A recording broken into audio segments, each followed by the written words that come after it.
Thanks for having me. Appreciate it. We Yes. got a lot to talk about, and you have so many corners of what I call the matrix that we seem to be living in right now. What is the nature of our reality right now, as you see it? How do we fit in? Okay. So that's a very broad question. So I'm going to give you a broad answer to it, but maybe simplify too. The nature of this place of who we are, this place that we're in right now is nothing but a a thought of a soul. That's pretty much it. So we are all creation, everything that we are living in is nothing but our will, every single soul's will in manifesting something to experience. So you could say in essence, this place that we're in is nothing but a dream. We're living in a dream. And then we think that sometimes when we fall asleep and we dream that that's a dream, but that's actually the real place that you are from. That's where you have come from before you were born, you see. So far, yes. Okay. So, if we are in a bit of a dream, how much control do we have over this dream?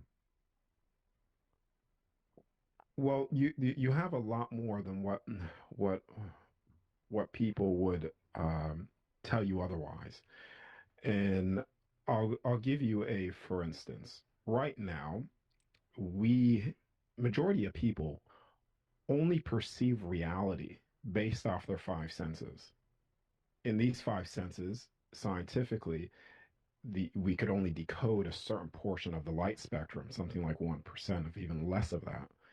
And so we think that this is all there is. So therefore, to manifest here or to do something here only within these five senses, it's sort of impossible. But when you access beyond those five senses, beyond that light spectrum, which is available to everybody anyways, then you access more of the true nature of reality. You access time. Time is not a linear thing. You could go to the past, present, and future. And right now we do that already just through us thinking. The moment we think of something in the past is because we're actually putting ourselves in that past event already, in the future, vice versa. So reality is very malleable, more malleable than what we've been taught to believe. And when you understand the nature of this place, and you could start to see, identify things, and you could say, start to maneuver this reality almost like uh, play, like pottery, in a sense. Hmm. Yes. I guess as you're talking, I'm thinking about all the years that I've listened to Coast AM with George Norrie and Art Bell before that, and one of the things I think about is we've heard from a lot of sources that, in a sense, you're living in a place that you can mold like clay. But I'm wondering, did the ancients Yes. know this? Was there a time when this reality of you can manipulate things or you can hop dimensions, was it well known and we forgot it because none of us really learned this in school? I mean, the five senses are what you learn. Why do you think the information of maybe how powerful you are has been suppressed for so long? Yeah. So even so, the reason why it's suppressed and information like this is suppressed is because once a soul and a collective souls figure this out, then there's no controlling any of us anymore. Right now, they have control systems based off fear, based off monetary systems, all systems designed to put the body in a slavery system. But when people realize that the body is not them, they never die, and they become fearless and are not afraid of death itself, then they become an uncontrollable soul. And when they're an uncontrollable soul in that aspect, then they start to realize, well, wait a second, who am I really? They go back into love and they start doing things in love, and this it changes this place forever. Now, to go back to what you were saying before, the technology stuff, is this technology that they had in the past, or did they know the technology that's within us in the past? And yes, back in the ancient times, Egyptian, those pyramids that we obviously was not built by the physical hands of man, but they were built by a intelligent, basically humans in that past to build these things, and they knew who we were. They knew the soul, the power of the soul, and they knew the whole DNA of the soul too. And the craft that they even used and the technology that they used were based off of the basically electromagnetic fields. So a lot of the pyramid structures you talk about, transportation, a lot of the pyramid structures acted as portals, stargate portals. So you could say the pyramids were just big airports to travel to one place within this earthly realm, and even outside of it as well, because the beings that are have been here forever and are still here are just outside that visual light spectrum for us to perceive them, but they're actually here. And like I said before, people that have a hard time understanding this understand that physically the physical body could only see 1% of the light spectrum. What do you think you would see if you were able to expand that vision? You would see things that were always around you the entire time, just not visible to you. So a lot of people say we're going to New Earth. It's not necessarily we're going anywhere. New Earth has always been here. What's happening is the great revealing to everybody that which was always here and always was. I You, assume you even didn't when grow up always knowing this. When did you first start getting the reveal that there's more to, the world around us than we're seeing or feeling? What was your first clue? well, I would say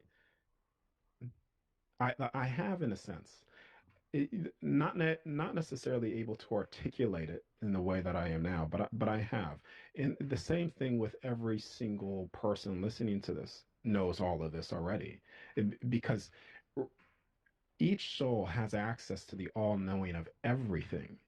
We all do, because to say otherwise would say that you're not of the everything and not of the all of all creation, and you are of that. So if you are of the everything, you never die, then that means you have access to everything. So it's more of a in my life, my upbringing, I was never um, told to suppress abilities, and because of that, I was able to foster those natural things that we all have up until the point that I am now. Certain things were revealed to me during certain experiences, but explaining them to you back then, I wouldn't be able to really know how to, as like I said, the way that I'm doing it now. I Yeah. feel like when you come as far as you have down this road, maybe even writing about it, you have to take it back and say, I should probably explain this to people like they're in grade school because not everybody gets this. Not everybody feels this. It's like Yeah. I've heard it referred to before as maybe you've taken piano lessons in the past, but now you're playing with like mittens. You've got on snow gloves, and that's how you're playing the piano. You just can't feel the keys the way you would if you had the gloves off. Yeah, no, I get it. It's and that goes into what I usually say. How do you tell a blind person what the color blue looks like? And so a lot of people are temporarily blind. So, you say this is what the color blue is, but they're temporarily blind, but they're not blind forever. Because all it takes is a a bit of a spark of remembrance again, because purely all I'm doing with everything that I talk about, everything that I teach, is to get someone to first question, where was I? Who was I before I was born here? And it's a simple question to ask. But once you start asking that, who was I? Where was I before I was born here? When you come to the answer of that, you'll realize that was your home. You How see, do you come to the answer to that? As you ask that question, and I think about it, I have a big blank on my, I don't recall anything before now. Mostly, yeah. really not before kindergarten do I recall a whole lot. So how do you know Well, who you were before you got here? this is where it's you could say the most direct path to do it is see it for yourself.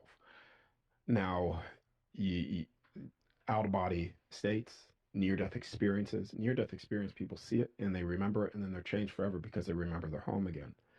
But a near death is not something that you need to, like, you don't need to have a near death experience to experience the other side, your home again. You can have a controlled out of body state and you come out and you see it.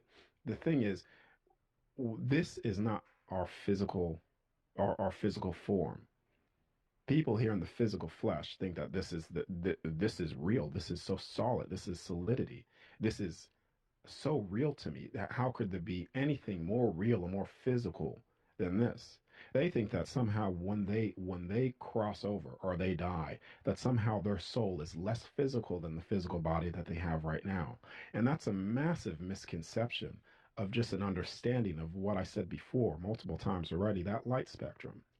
How could someone say that it is less physical, less real once you leave the body and you die or have a controlled out of body state than it is here? If we're only accessing 1% of the light spectrum, but once you leave, you access 100% of it, it is more real, more physical than what you would ever experience here, full stop. And it, because this body is only a temporary body. Your true form, your true body is the soul. And you could take the soul out of the body and see the physical body as, wow, that's just my body. That's not who I am. And you could take the soul out and you could see yourself again. You could say, this is where they say in biblical sense you're born again, because in essence you are. You're born one time here and you're born the second time when you leave and you see your true self and you stand. Is the And place once you that we see that, come there's no from going back. There's no turning back. is the place that we come from, our home that we come from, is the same place where we go when this mortal body, gives out. Same place. Yes. Yes. Yes. So I was thinking about what you were saying about, things being more real. But if you only know of the five senses, then nothing can feel more real than the five senses that you only know. So whatever else is out there, however you begin to awaken to that, or bring that out. And I think a lot of people, I could feel listeners saying, well, that's making yourself more important than you should be. That's going against what you know for your religion. That's, you're like putting yourself as, you're calling yourself a god basically, and you shouldn't do that. What do you say to that? What I say to this, or to that,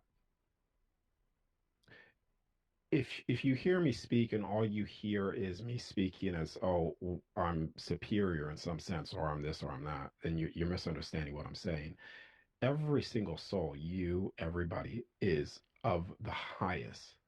The highest. We all are the hand of God. Every single soul is.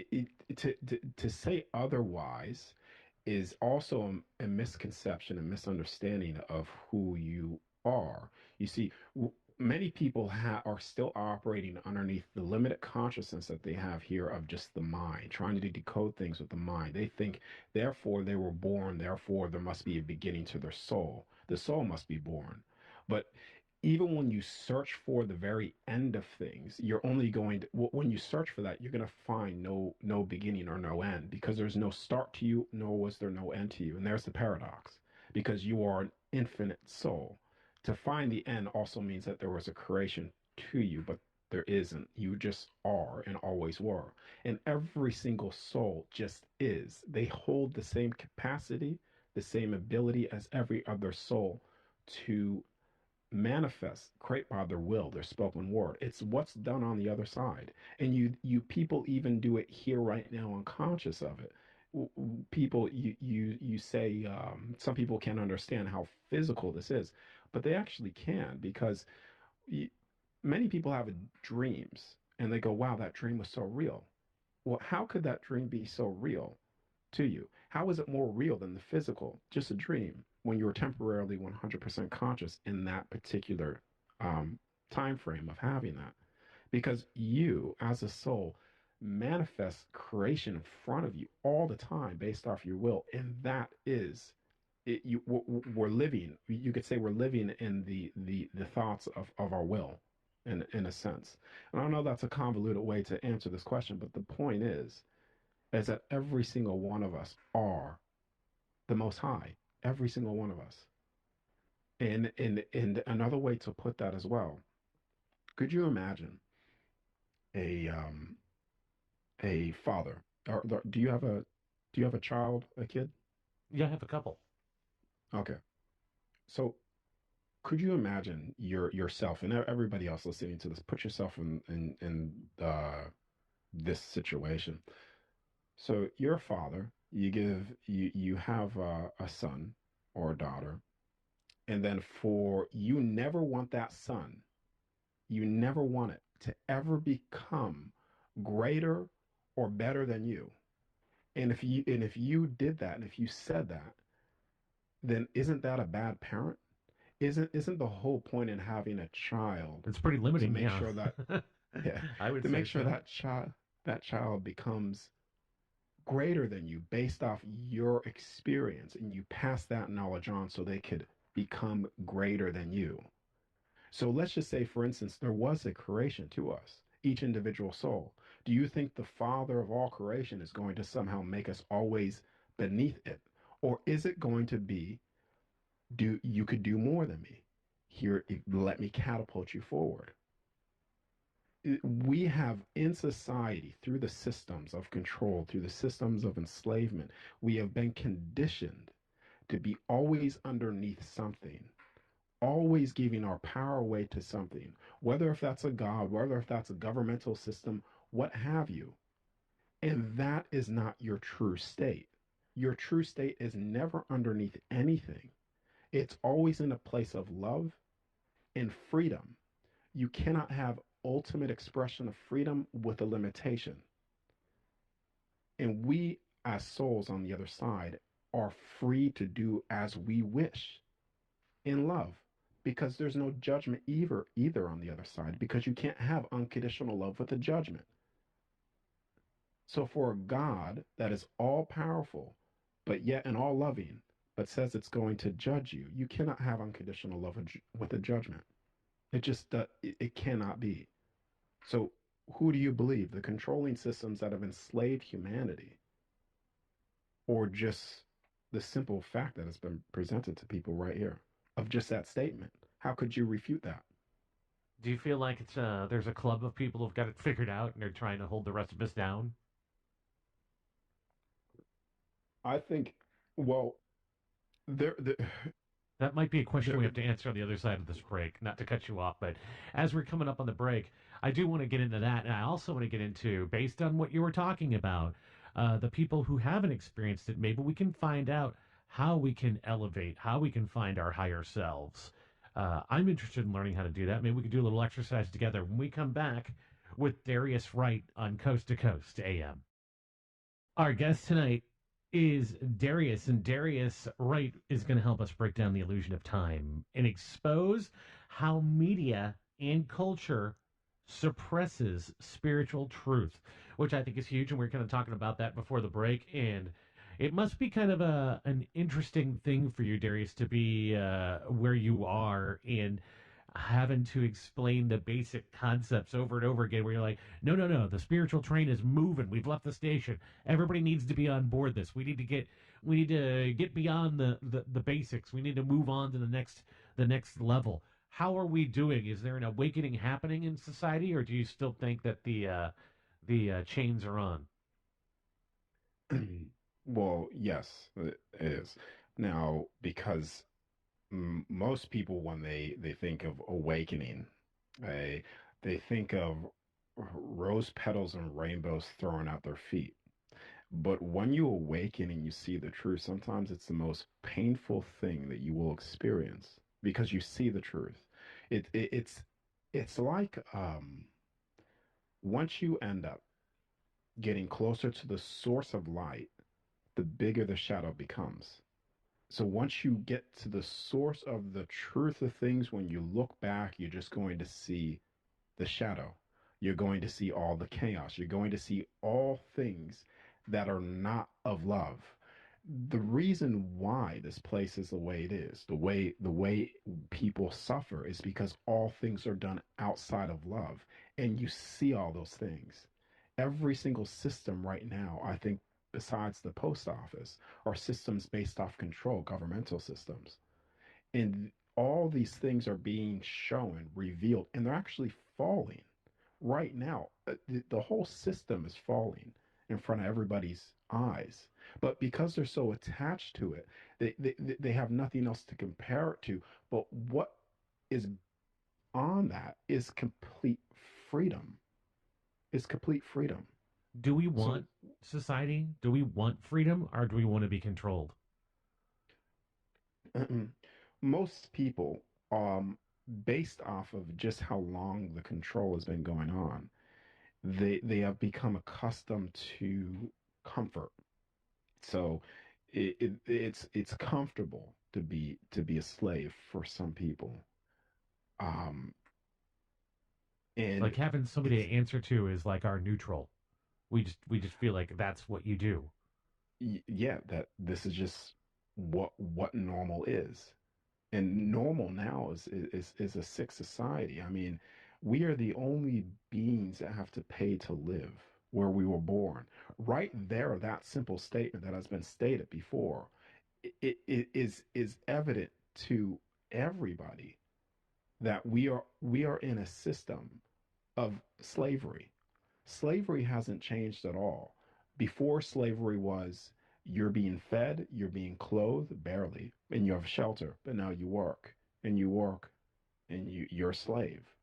Now it's changed to, okay, now you work 9 to 5, you go back home, a house that you have to pay for. Now you have to pay for your food. And we think it's freedom. It's the illusion of freedom. This is the greatest illusion of freedom for the physical body that people are under this spell.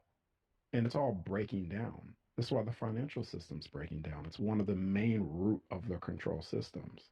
Don't you feel like it's been breaking down for a while though, or do you just feel like there's a new heat behind the breakdown because of I don't know what maybe the internet exposing a lot of things? Well, that too. Yeah, that too. You go back into the 80s, the 70s. Yeah, things were being exposed then, but then you had control opposition, where then as things are being exposed, then you put in plants, and those plants then take away that movement, and then it just dies down. But it's always it's always been in the process, but now it's more than ever because the same systems that they use, the same technology that is now we have in our hands is now exposing all of it. You take a look on just your average 16-year-old or 18-year-old now. They, they all know what's going on. They all see it. Yeah. They see the control system. They see everything.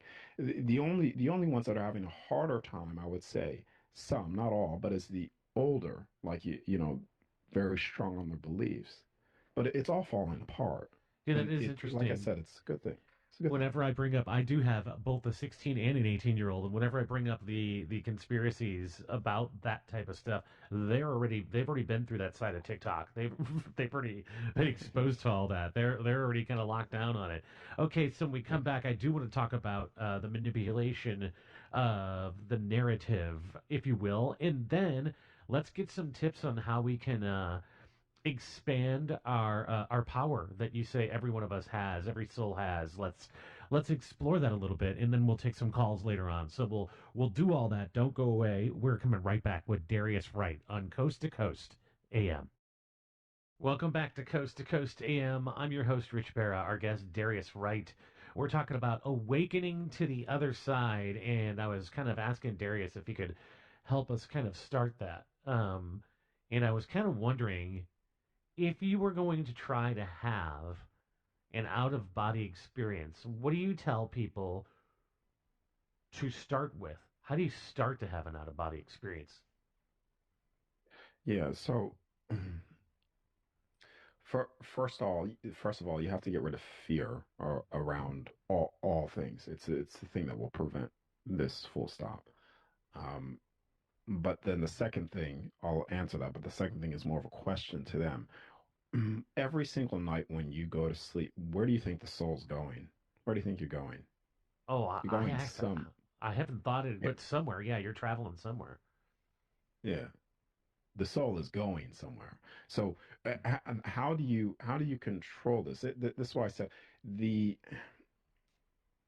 the there's this temporarily the temporary, or you could say a short forgetting process of once you leave and forgetting from once you come back. But you could break that cycle. You could break that cycle just with consciousness. Now, how I train people to do this, and a lot of people have been successful on it, is you want to enter sleep paralysis consciously. So once the body gets to a certain state, when you lower the electromagnetic field and the heart rate to a certain state, then your soul is able to freely exit. Now, this is why I say it's no different from a near death, because when you die, what happens to the heart? The heart lowers, the electromagnetic field of the physical body lowers, so therefore the soul leaves. And then when you leave, you're able to view yourself. So we're mimicking the same thing, but in a controlled fashion without death. And you do that by staying 100% calm. You get yourself into like this deep, deep meditation, you could say. And you're consciously trying to lower your heart rate and lower the field to where you consciously slip into sleep paralysis. And then when you're calm in that state, you can exit the body with certain things being getting rid of fear, etc., etc. You can exit the body. And once you do, you will sit up. It will feel no different than your physical body. You operating in this because your soul is physical, because you're accessing more of the light spectrum of what I said before. So when you sit up or you start floating up, you will look back and you will see the physical body on the bed where you're positioned, no different from a near death. And at that point, then you could start accessing the true state of reality, the nature of reality. People that I've taught this to, I've seen passed away loved ones. I have. I've seen my passed away Uncle Bob. I've accessed, you could And say, it's just as past. real as this is right here. It's just as real as this. Even when you ask that question, it's still like, how could it be more real than this? Like how could it be? Because you are accessing more of the energy and the light spectrum that you are only accessing 1% of right now. So if you leave the body and you access 100% of the known light spectrum, how could it not be more real, more physical than the physical body that you have right now? How could it not be? So You see? you've traveled. I do understand. Slowly, I'm getting it, but I'm getting it. I went to community Yeah. college. You gotta slow down with me a little bit. But I know you've traveled through two other worlds yourself. Have you Yes. seen colors that aren't here? Have you felt feelings Yes. on your skin that aren't here? Yes. So these are even I still can't identify the colors now or the Sure, sounds. because what There's would you sounds call and them?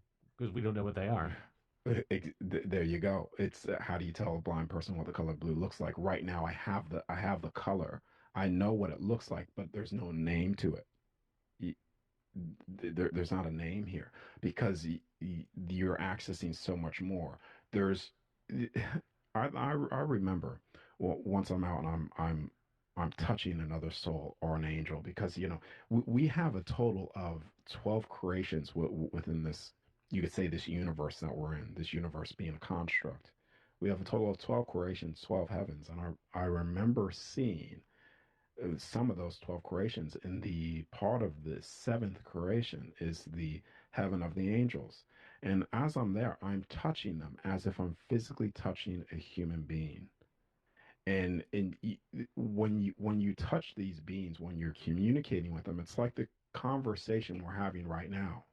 I've been shown things, I've accessed things that were impossible for me to know unless I was physically there. There are certain things in biblically that I've seen that I haven't even read. I'm like, wow, I was shown that, and that's now being validated to me. I've trained groups of people to leave their body to target to see verifiable proof of what they're experiencing is true. I would have them and their friends write something on a whiteboard on a piece of paper halfway across the world. They would target that individual and see what they wrote on the paper. Because Wow. once you leave the body, you have access to beyond just the physical limitations of the physical body. This is why the CIA has pumped millions and millions of dollars into, you could say, a subpar training to teach people remote viewing. If the CIA program or government agencies are pumping millions of dollars to train people to do this, it's an ability that we all have. It's an ability that I have trained myself to do and other people. We all have this. That's the thing. And that's what I was telling you before. Once people realize that they are beyond the physical body and they see it, physically see it for themselves when they're physically here, they become uncontrollable.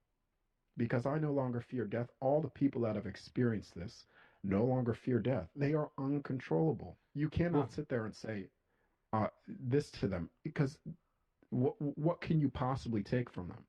well, I guess you wouldn't be afraid of dying if nothing really ends. You're just moving on to the next No. neighborhood and checking out a different Yes. scene, right? Yes. So, okay. So, all right, I'm going to ask you a couple of parted questions here because I know I have so many. Your answers give me 55 more questions. So, Yes. Yes. if we were in a bit of a simulation, Okay. seems like we are, and it seems like it's ending, and you don't believe that the future is really the future, you've been to the future, is the simulation ending? Are we going to wake up to be like, oh yeah, we had it, we had it all messed up? Are we headed that way? Or are we still got the training wheels on? Okay. So first is I'll try to answer this short because I know we may be short on time. But first, it's not necessarily a simulation in the way that you think a simulation is. It, all of creation, everything in creation is made by the will of the soul, a thought form. So when you think of something, that thought form is a prism of light. You automatically, when you think of something, you manifest a prism of light. You confine it. A thought form is a confinement space. You are even outside of all confinements itself. You are the one that makes those things. So everything that is all throughout creation, you could say, is a simulation, is a prism of light, confinement space based off your will and your thought form manifesting those places. The does that make sense? It does. I think the Okay. short version that I'm taking in my head is, thoughts become things. Your thoughts Yes. really become things. So be careful. They, Think good yes. things. They actually do, and I'll bypass that. I'll try to answer that as well with the whole cell stuff. But the thing is, one out of the body, you'll find even the civilizations of the Mayans were able to predict time. How are they able to do that? Because they were accessing more of the light spectrum. They are able to see potential futures. Now, there are potential futures that are just potentials, they're not set in stone. But some of the things are actually written in stone and you cannot change them. I've experienced this, I've seen this, I've tried to change certain things for myself personally.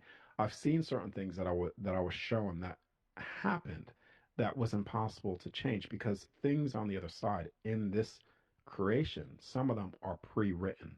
For instance, everybody will wake up to the other side. That's already pre-written in stone. There's nothing that you could do or anybody else could do to prevent that from happening because you're either going to have a controlled out of body state or you're going to die and you're going to access the other side. It's pre-written. The pre-written cycle within this creation is that this everything is revealed to everybody. The revealing of all things is revealed to every single soul. That is pre-written, it's set in stone, it's set. I don't know the time, but I know that is set in that is what I've seen. And some of the things as well to give you a sort of a you could say a paradox on time, but not necessarily a paradox.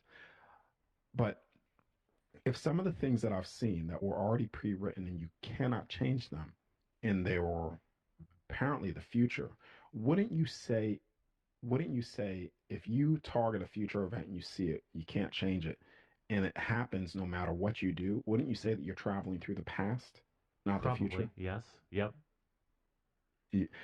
Most of these things, you hear this in every near death experience story. I've seen it for myself. people that I've taught this to have seen it for themselves. Some things on the other side are preset even for yourself. Not everything, but some things are. So this whole creation was preset, and we are traveling through the past to already that which has already happened. And this is why the minds are able to predict what will happen regardless, because they were seeing the preset markers in creation of this particular creation that happens. And everything is revealed. The revealing of what was always here happens, and it's happening now. Is it That's possible when you go to the next place, your thoughts and your soul go with you? Do your thoughts just die when you die and the soul moves on, or do the thoughts no, no, continue to no, go on? no, no, no. So this is also a misconception for some people too. So people think that they lose their personality. They lose themselves, who they are. Think about this. I'm using near-death experiences a lot here because it gives people an anchor, something that they could hear other than just myself. When they die, they come out of their body and they think the same way. They're like, oh, wait a second, I'm on the operating table. I'm dead. Same thing when you leave the body consciously. Your personality, your thoughts, everything that you are right now goes with you. It doesn't change. The only thing that changes is, you could say, more of your memory, more of your spirits come within you again, your memories, where you start remembering everything that you've ever done that accumulated to who you are right here, right now, and forgetfulness of everything that you've ever done and experienced. There's no losing yourself. There's no losing your personality, who you are. That is you. It's impossible to lose it. You never merge and lose yourself. You are always yourself. So The greatest version. Yeah. Yeah. if I travel to another dimension and I come Mhm. back, all of me is going to come back. Not part of that's going to get left behind. No, no, not at all. Not at Okay. all. I No. mean, because that would be Yes. something I would be afraid of. So, man, we're going Well, up against well, the break. yeah. I Well, wanted to this is tell the you about thing that. a time that I Okay, go tried to do this. It was when I was living alone in an apartment, and I tried to follow a let's go down to whatever dimension I'm going to go through. And I sat on my couch, closed my eyes, and I could feel myself going down a tunnel. I could feel the light, I could feel all of it. And I remember kind of waking up and thinking, it's a good thing I got back here because I certainly didn't know where I was going. It felt like it was too fast. It felt like it was moving too quickly. And when I woke up, I felt out of sorts for a few hours to try to come back to wherever it is that I was. How do you train yourself to like stay in your soul to come back in a one complete piece? I guess we're gonna have to get to that after the break. You're gonna hang out with us a little bit, and we're gonna take some calls. Darius Wright is our guest. He's dropping some mad philosophy on us tonight on Coast to Coast AM, and we're going to dig into it more with your questions when we come back. Let's find out how to anchor ourselves into our soul if we go dimension hopping when we come back on Coast to Coast AM. Our guest tonight, Darius Wright, his website, dariuswright.com, linked up at Coast to Coast AM. We're talking philosophy this evening in a very deep way, and you have lots of questions for Darius. Darius, before the break, I was kind of talking about my own little journey into trying to hop dimensions and being like, well, I'm too far from home. I need to get back. I guess that's the fear that you're talking about. Like, are you saying to just let it go? You're all, going to come back? all, all fear. Every single thing that you fear, you do not fear a thing. It will stop everything. The moment you get rid of fear, you access everything that you're seeking. Think about it. You Fear is the opposite of love. Did you know that? Well, sure. Yes, of course. Because fear is essentially, let's go back to what we were talking about before with a God, singular being. Let's pretend singular being God, all loving in the divinity of everything, all love. Do you think that that being for 1 second experiences 1 ounce of fear within it? No. That's what you are. Every single soul is the hand of that. In fear, when you experience fear, or you have fear within you, you are actually becoming the opposite of what you are. You are becoming the very evil that you fight against because they operate things out of fear. Their whole premise is fear, fear based off control. They control things because they fear something. So fear is the opposite of you. And when you get rid of fear, you access the true divinity of yourself, which is love at the highest state. It's pretty amazing what you're saying here. Let's take a few calls. Let's talk to Mayed on the wild card line in New York. Welcome to Coast AM. You're on with Darius Gentlemen, Wright.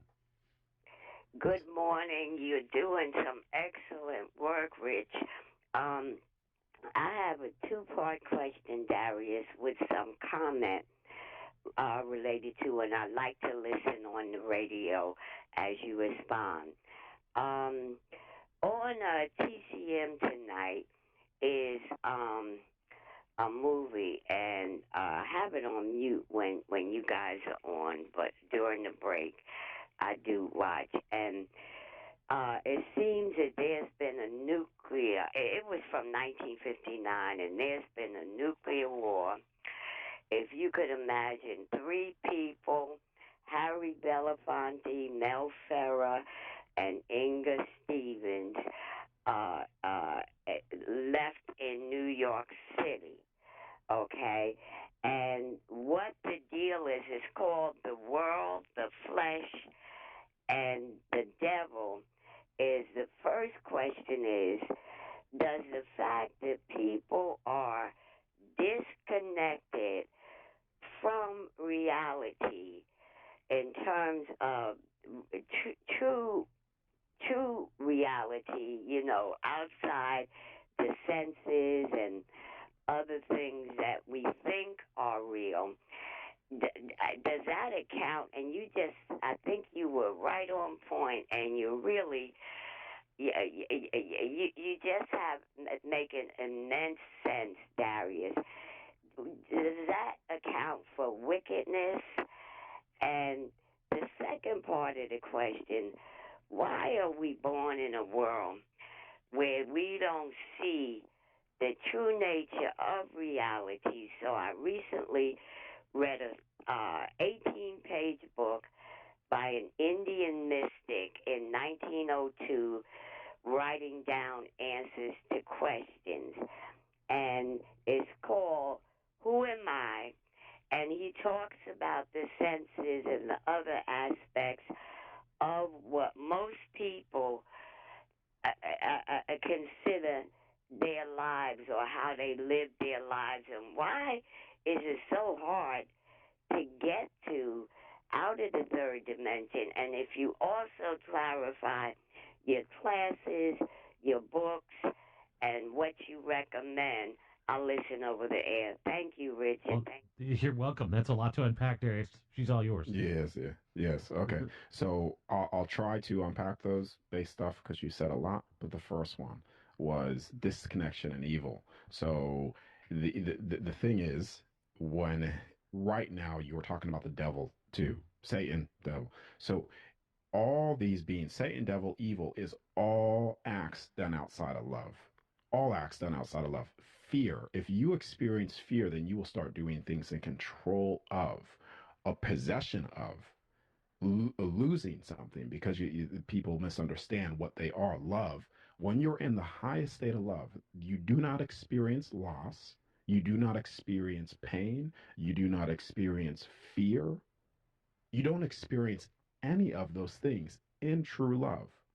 So then anything that you experience that is the opposite of love is actually what you just said: evil, Satan itself. Right now, people have demons all around them, unaware of it, because they're just individuals that have temporarily fallen out of love.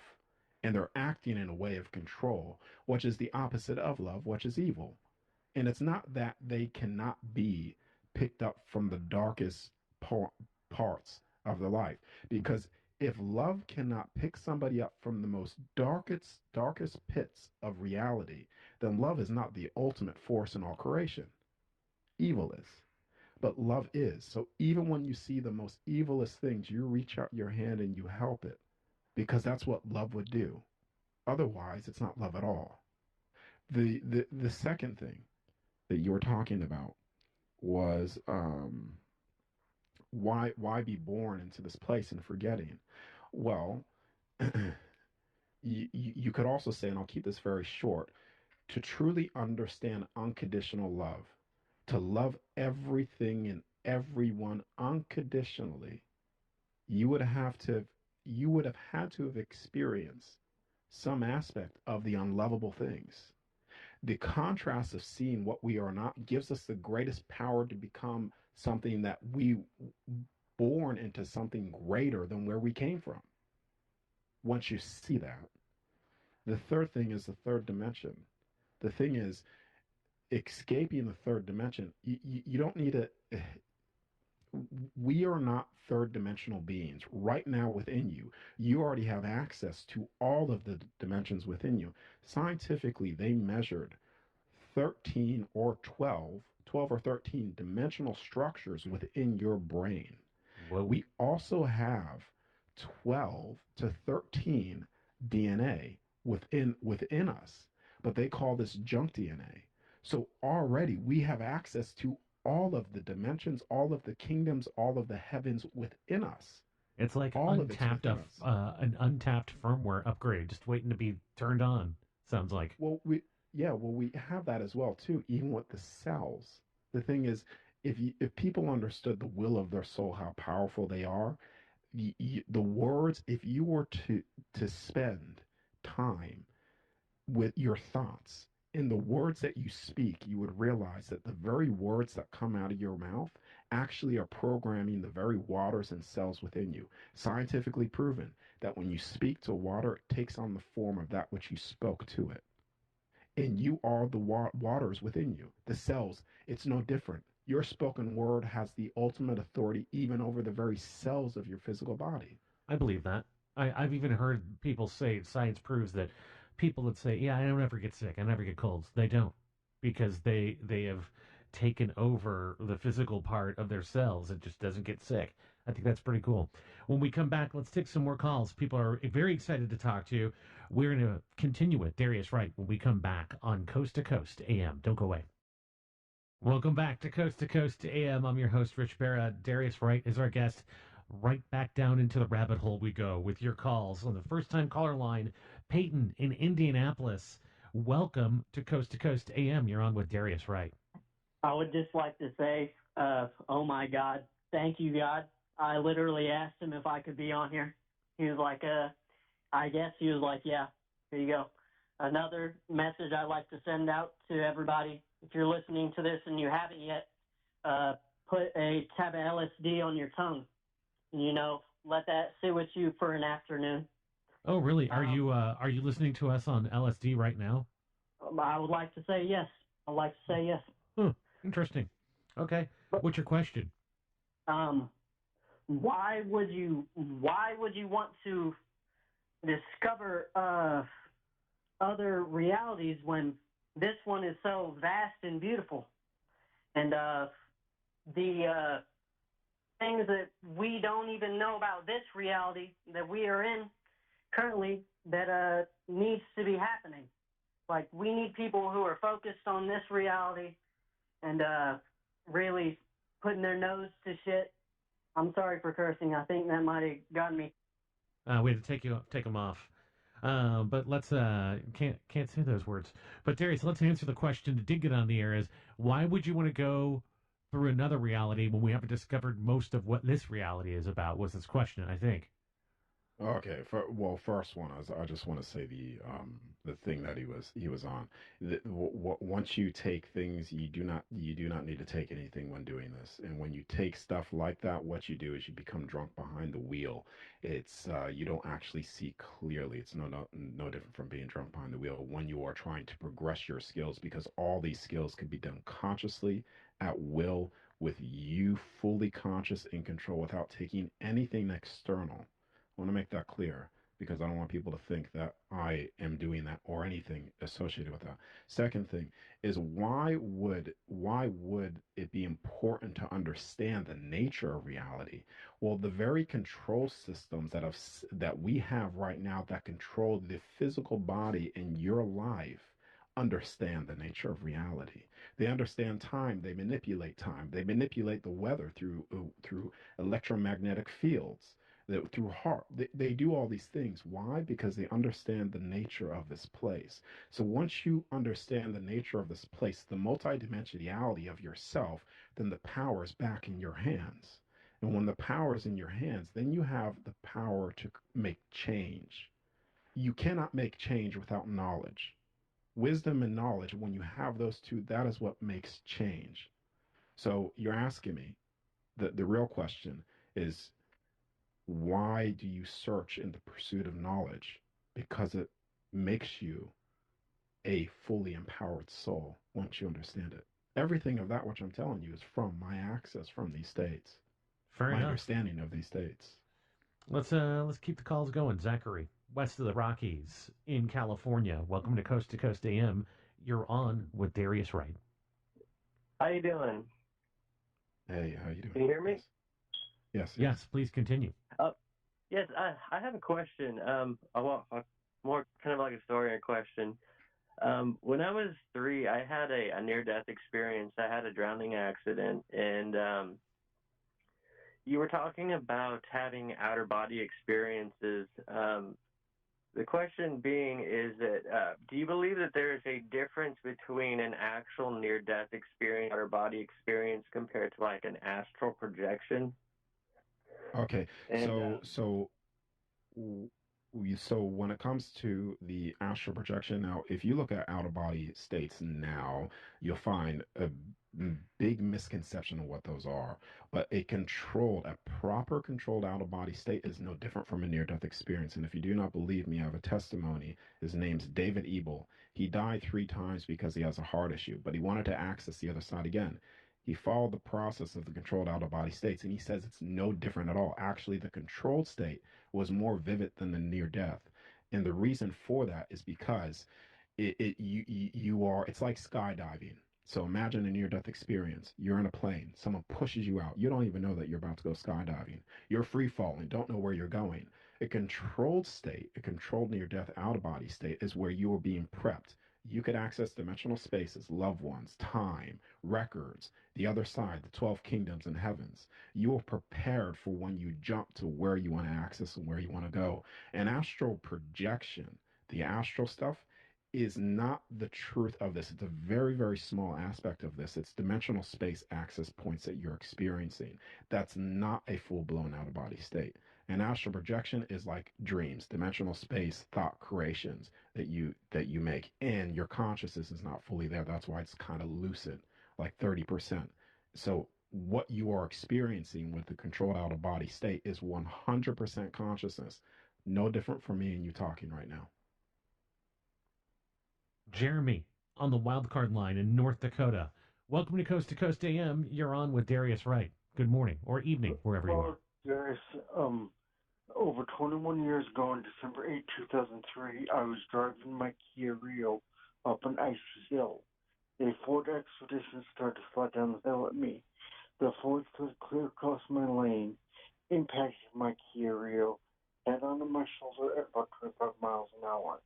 The airbag and the seatbelt on my Kia Rio did not work at all. Immediately, I was in a coma for 2.5 months.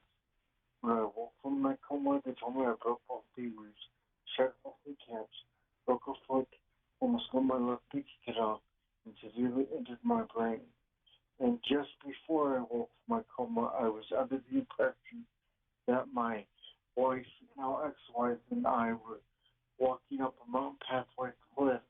And as we were nearing the top of the cliff, a bunch of boulders started falling because the mountain started shaking.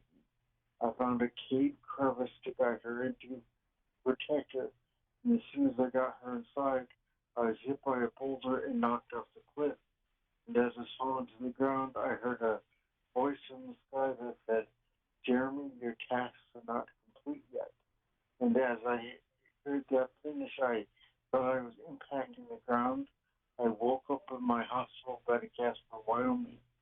Now my ex-wife is not the same person I married, and we've got a divorce now.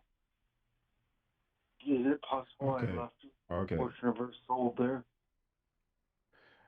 No, you're not leaving a portion of her soul. So based off of what I understood, just because it was hard to hear you, based on you had a coma, and in this coma, you were experiencing sort of like you would say a very blissful with your partner, your wife.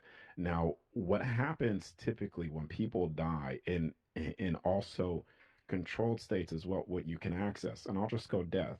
What happens when you die? Sometimes you'll hear the saying. There's many different mansions within heaven. The soul will manifest sometimes its own heaven or its own hell.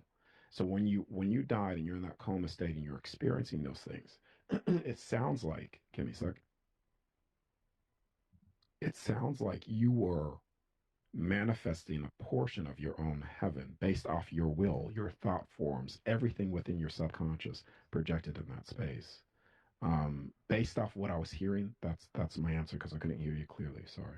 Yeah, that's kind of interesting though. A coma for 2.5 months to be walking along a mountain for that long is pretty curious. Let's see if we can get a quick one in here real quick. Let's go to Jose in San Antonio on the wild card line. Welcome to Coast AM. If we don't get to your answer before we have to go to break here, we'll take you after. But what's happening, Jose? Welcome to Coast AM. You're on with Darius Wright. Good evening, Mr. Barrow. Thank you for taking my call. Thank you, Mr. Wright, for being on the show this evening. I'm a longtime listener. I've called in before and spoke with George, but something was very interesting to me this evening. Well, I'm like the previous caller. As a young child, I had a near-death experience. I don't know how long I was out, but I was out. After I awoke in, everything seemed to be okay, but I had what was to me, everybody told me was just a lot of deja vu. But a lot of that deja vu has become it's it's uh Reality. it's very recurrent. I have it a lot, and I'm wondering Yes, if it yes. comes true a lot. The deja vu, is that similar to premonitions? And if it's something that I've seen for myself, like if I've Okay. seen a Okay. premonition of my death, do I have to Yeah. worry about that? No, no, no. So this is what I was saying before in the beginning of this. Some things are written in stone. Some things are preset. Not all things, but some things are. Now, deja vu is when so you die.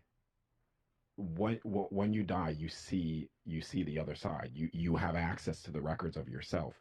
The deja vu that was happening there was you actually remembering things that you were shown in your near-death experience that you've temporarily forgotten, and you're being reminded that you're Wow. on the right Okay. path. Okay, I want to spend a little more time with him. You guys both hang on the line here. We're gonna run up against a hard break here, and we'll come back and talk about the deja vu and the past life regression and near death experiences when we come back on Coast to Coast AM. Quite a lot to wrap our brains around tonight as we're talking with Darius Wright. His website linked up at Coast to Coast AM. And we went to break. We were talking to Jose in San Antonio. I wonder, Jose, are you still there? Jose, are you still with us? Yes, sir, I am. Okay, so we were talking about your past life aggressions, or your past life experiences, past life aggressions. Huh, I wonder what that meant. And we're kind of breaking that down. Did we finish up with him, Darius? Or are we still in the middle of that answer? Well, was it a past life or what? I thought he just had a near death. Did I Near misunderstand death. that? Sorry, not past life. Okay. Near death. Yeah, but yeah, I'll finish that. Finish that. But basically, what I was saying, so that this doesn't sound so far out there for people. There is logic to this. There's logic to everything. There's truth to everything. There's a number one truth to things. You can find it. This thing with the near death that you had there, with the deja vu, when you go through your life and you're like, wait a second, this feels very familiar. I've been here before. Because a part of you remembers the preset markers from the other side. Time is not just linear. Sometimes time it's on the other side. You have the access to time. The best way to understand it is I want you to imagine a deck of cards. Right now, we experience time from one card to the next to the next. How time is experienced on the other side is you put all the cards together, you look down, all is happening all at once. That so when you had your near death, you temporarily forgot certain things that were already pre-planned in your life. Hence, I believe I heard that correctly. You need to go back or something like that, something along those words. But the deja vu is you getting the memories that you are on the right path. You're on target to whatever that is. Okay. Whether it be preset or not, you're still on target. Let's go to west of the Rockies and let's talk to Venus in Pasadena, California. Hey, Venus, thank you for listening to Coast AM. You're on with Darius, Hi. right? Hi, good evening. I'm really enjoying your show tonight, Rich and Darius. I have a question about fear because Darius said that fear, if I heard it right, fear is the opposite of love. Is that what you said? Yes, fear is the opposite of love. So I'm just wondering, for example, when you fear, you have a loved one, and let's say that they're entering a dangerous situation, and you know it, and fear comes up because you're afraid that that person might be hurt. And it seems to me that fear would be coming out of love, your love for that person that you care about. So I'm wondering if there are different types of fear. It, there's a different types of fear in the way that you're saying it. The fear, full stop, is the opposite of love. Now, when you're concerned for somebody, there's a difference. Now, th- that question has so many different layers to it because first off, you fear of that person in a dangerous situation because you fear that they will be lost and die and there's no such thing as death and blah blah blah blah blah. So, but even with love, okay, when someone's in a dangerous situation, even with love, love does not the true love from the other side, the true love of creation does not have fear. And the thing is, love at its purest state is the ultimate weapon of everything. Think about if someone was in a dangerous situation and you follow that through outside of all fear for that individual, but you just did it in a place of absolute love. That is the ultimate sword that pierces through everything. It brings everybody to their knees. Everybody will bow to love. Myself, you, everybody, that pure aspect of it from the other side, once you witness it, everybody bows to it because it is the source of your light that you see again. So even in the protection, you could protect somebody but not be fearful of it. Just do it from an act of love. And it It's a will really be good the question. highest. Yeah, it is. Really good It question. will be the highest state of protection, which is love. But yep. Let's take a quick break and when we come back with our final segment with Darius, we will get to all your calls. So if you're hanging on the line, we will get to you. And lines are still open too, because we're going to do open lines after that. So don't go away. We'll be right back with Darius Wright on Coast to Coast AM.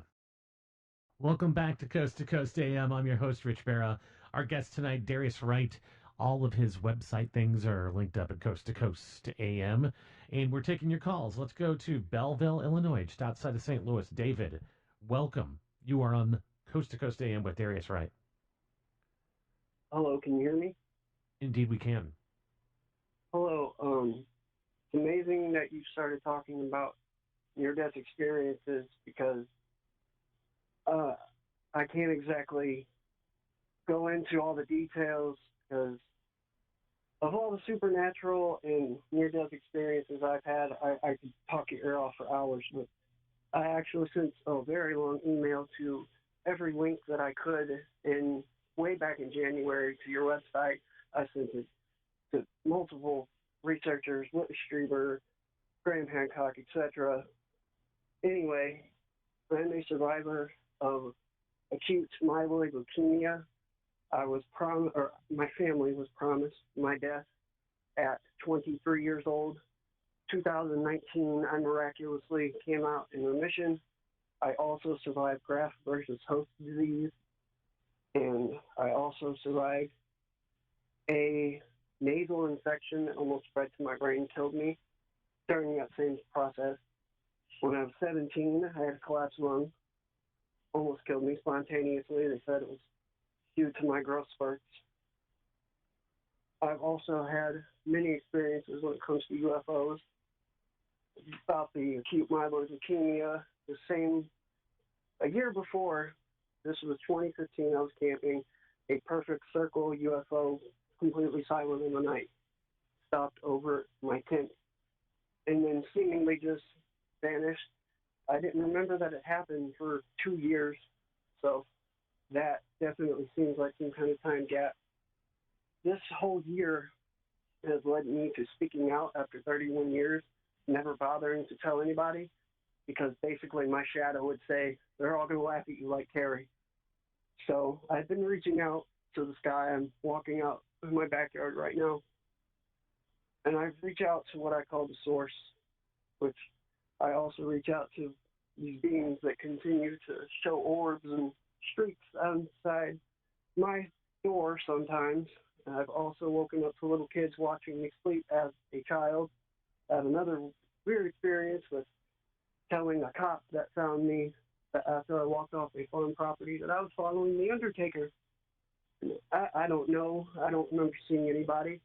So with a person like me who has endless experiences, I've been trying so hard to not be super depressed with all the other trauma I had being raped by white supremacists, and thank God I never absorbed any of that. So I'm then trying to reflect within. I am not good at meditation. I have connected to something, and I've had messages like all humans are walking lucid dreamers, and you can all manifest your reality. And I've had other thoughts like reach out, continue to reach out, because the right people will hear you out, and the wrong people were never meant to be in your lives anyway. So basically, how can I help reach out to them from within, like Daryl Unk and Bashar, for example? Darius?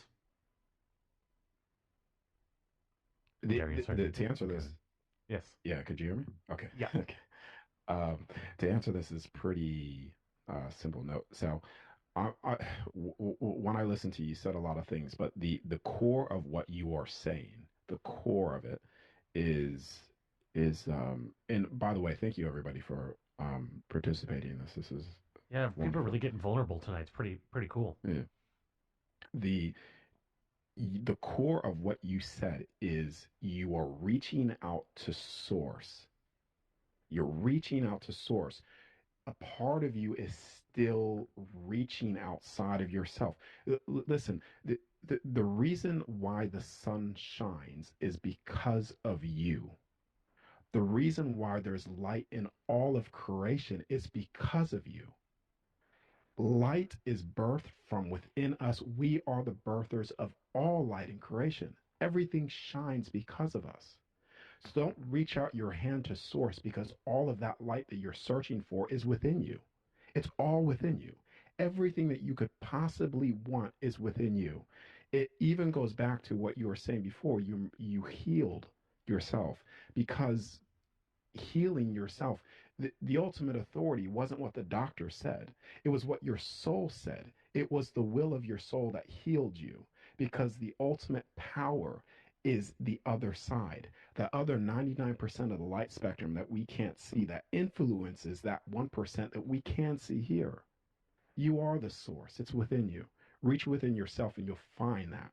You'll find the answers. The core of it is that's the answer.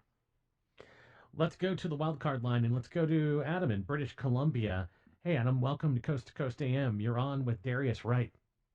Hey, pleasure. Thanks for having me on. How are you guys doing tonight? Excellent, thank you. Yourself? Not bad. I'll try to make this short and sweet. The topic at hand really fits in well with what's been on my mind as of recent months. I'm assuming that we've all heard about Elon Musk and Neuralink and a few of the other companies out there that are dealing with developing neural interfacing technologies that allow us to get biodigital feedback from the human nervous system. So we've been kind of seeing more progress in those along those lines, so to speak. One of the things that I'm really interested in about the implications of such technologies is the idea that one day we'll be able to download and replay and scan and analyze our near-death experiences, precognitive dreams, visionary experiences, meditative experiences. What I find interesting about this is nobody's really come tangential to this idea yet, because we have a lot of people around the world, around on the internet, even on this show. People call in, people are dialoguing or diarying their own experiences, but we don't have a lot of definitive proof about religious deities, about alien encounters, about dreams that may or may not have come true, right? But if one day you have a technology which allows you to download and replay the dreams and experiences that people are having, then you have some sort of physical evidence and notions to kind of draw back from. And that's what I find interesting about this. It's almost like that for years humanity has been discussing the paranormal. We've been staring into the face of the weird abyss of the strange, of the bizarre, and we have never yet had any definitive scientific proof about anything. Mere, sort of like close encounters of the third kind, so to speak.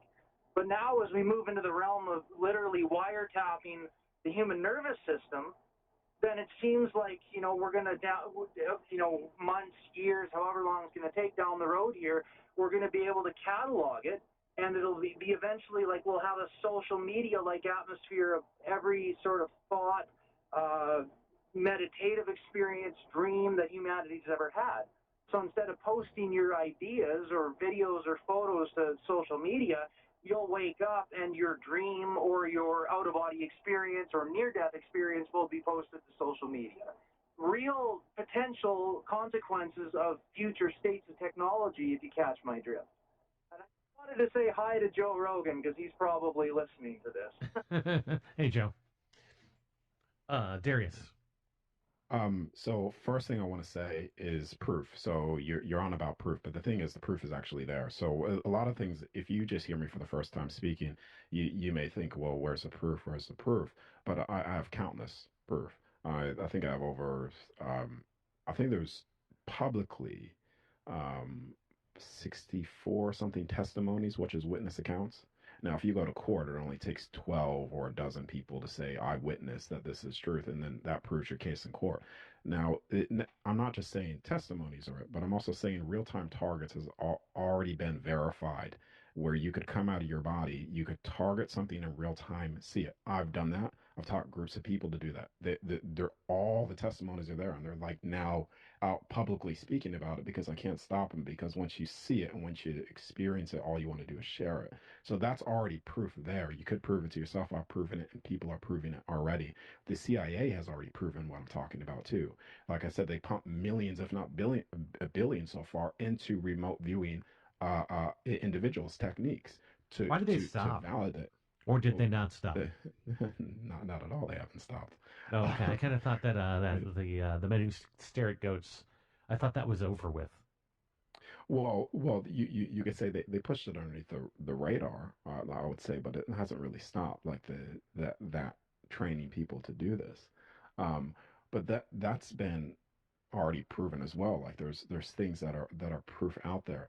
Now you talk about the technology. Now all technology. Listen, I'm using technology here to spread this message to you. You are using technology to spread everything pretty much.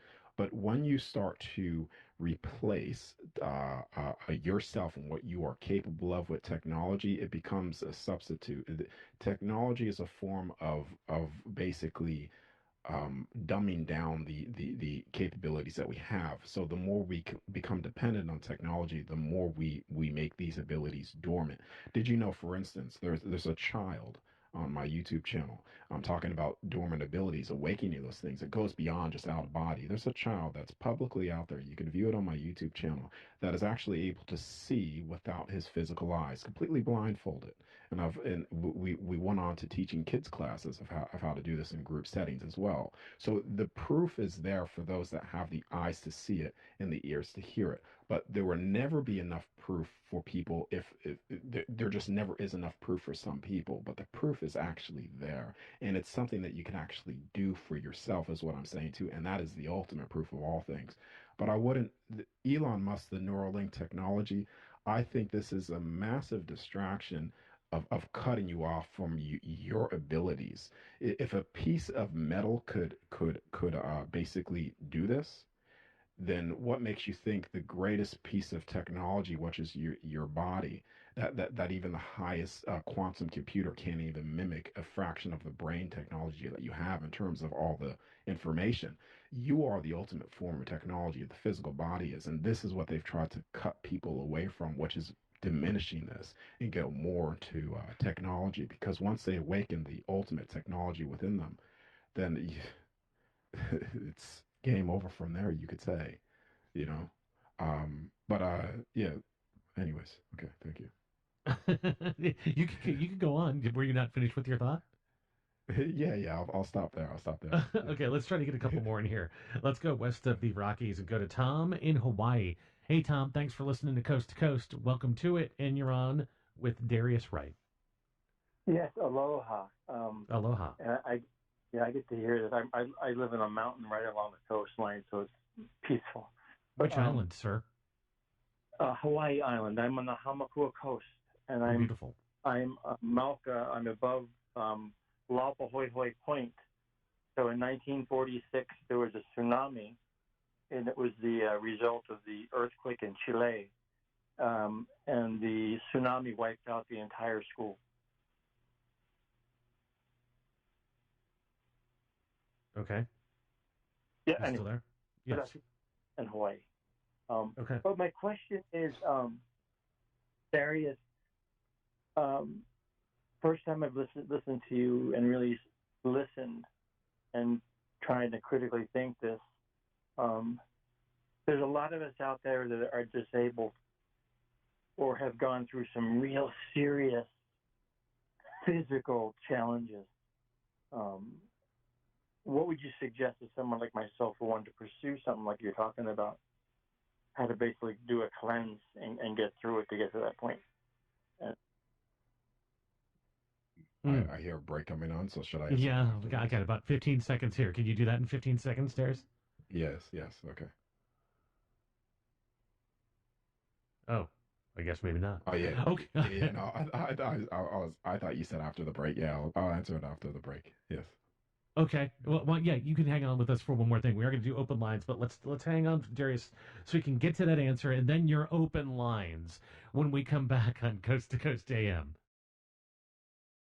If you've listened to this show enough, you know I pick all the music. That may be my favorite song that's come out in the past 5 years. That Zach Bryan song, "Something in the Orange." And boy, I bet it sounds good if you're driving down a lonesome highway with your headlights on, just kicking it from state to state. And if you are, thank you for listening. Or if you just happen to be an insomniac that does not sleep and likes to listen to Coast to learn something, well, you picked a great night because our guest has been Darius Wright, and we have just a few minutes with him before we move into open lines. But we kind of left some unfinished business, a big question, a big ethereal question, an esoteric question on the front side of that break or on the back side of that break.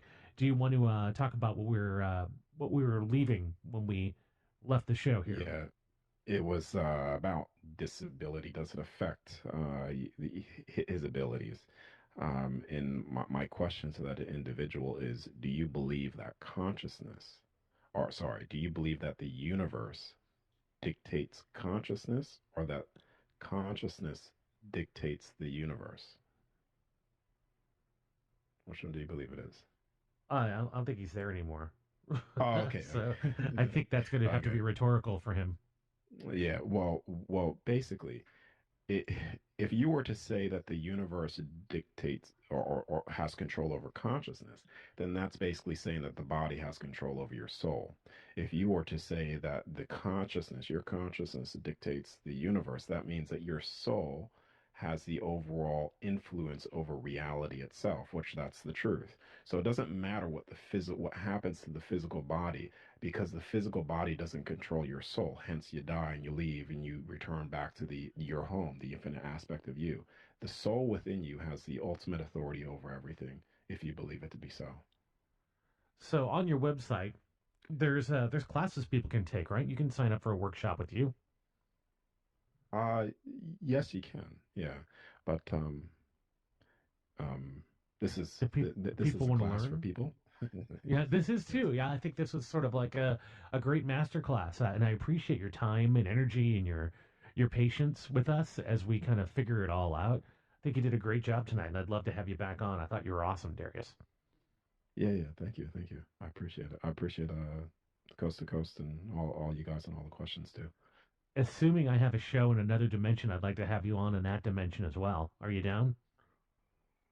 Uh, there's there's many shows going on through all creation. Yeah. That's right. What a great answer. What a non-political answer.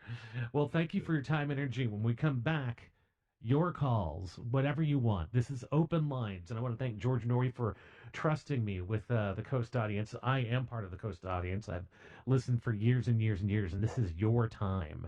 Your time to get on and talk about what you want to talk about, and I will just be the MC of your thoughts when we come back. Open lines on Coast to Coast AM.